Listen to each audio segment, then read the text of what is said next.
Friendship story ni Marian Rivera at Catherine Bernardo. Ganito na pala sila ka-close. Sa online na mundo, ang pagtatanghal ni Catherine Bernardo sa 2024 Century Tuna Superbuds at pagiging isa sa mga hurado ni Marian Rivera ay nagdulot ng malaking ingay. Hindi lang sa kanyang kaseksihan at kagandahan nakatuon ang pansin, kundi pati na rin sa mga masayang sandaling nakuhanan ang dalawang aktres habang nag-uusap. Batay sa mga larawan at video, kitang-kita na sobrang close na ang dalawa.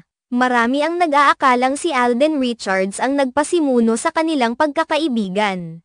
Ang kakaibang performance ni Catherine sa 2024 Century Tuna Superbuds ay hindi lang nagbigay pugay sa kanyang alindog kundi pati na rin sa kanyang husay sa pag-arte. Kasabay nito, ang pagiging isa sa mga hurado ni Marian sa nasabing event ay nagbigay sa kanya ng pagkakataon na mas makilala pa ang mga katangian ng mga kalahok. Napansin ang natural na kasiyahan ni Catherine at Marian sa isa't isa. Makikita sa kanilang mga ngiti at mga tinginan na tunay na nag-e-enjoy sila sa bawat isa. Ang mga sandaling ito ay naging mas napapanood pa online kaysa mismong event, pinapakita ang totoong pagkakaibigan sa industriya ng showbiz. Ang masayang ugnayan ng dalawang sikat na aktres ay laging pinag-uusapan ng kanilang mga tagahanga. Hindi lang sila magkatrabaho kundi mukhang mayroon din silang personal na koneksyon sa labas ng kanilang mga trabaho sa showbiz.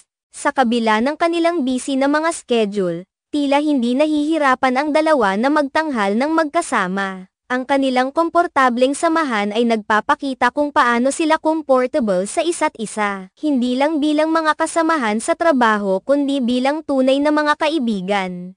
Naging maingay din ang mga komento sa social media tungkol sa mga biro at pasaringan ng dalawa. Ang natural na pagkakakilala at pagtanggap sa isa't isa ay nagpapakita kung gaano kahusay ang kanilang samahan. Bilang hurado, ipinakita ni Marian ang kanyang husay sa pagpapasya at pagpapalakas ng moral ng mga kalahok, habang si Catherine naman ay naging inspirasyon sa kanyang mga pagtatanghal na puno ng dedikasyon at talino. Sa kabuuan, ang mga eksena at pangyayaring ito ay nagpapakita ng positibong ambag ng mga kilalang personalidad sa industriya ng showbiz sa lipunan. Ang kanilang pagtutulungan at pagkakaibigan ay nagbibigay inspirasyon sa mga tagahanga at patuloy na nagpapaalala na mayroong positibong relasyon sa likod ng kamera. Sa pagtatapos, ang pagiging matagumpay at pagtanggap sa isa't isa ng dalawang aktres na ito ay patuloy na nagbibigay ng inspirasyon at kaligayahan sa kanilang mga tagahanga.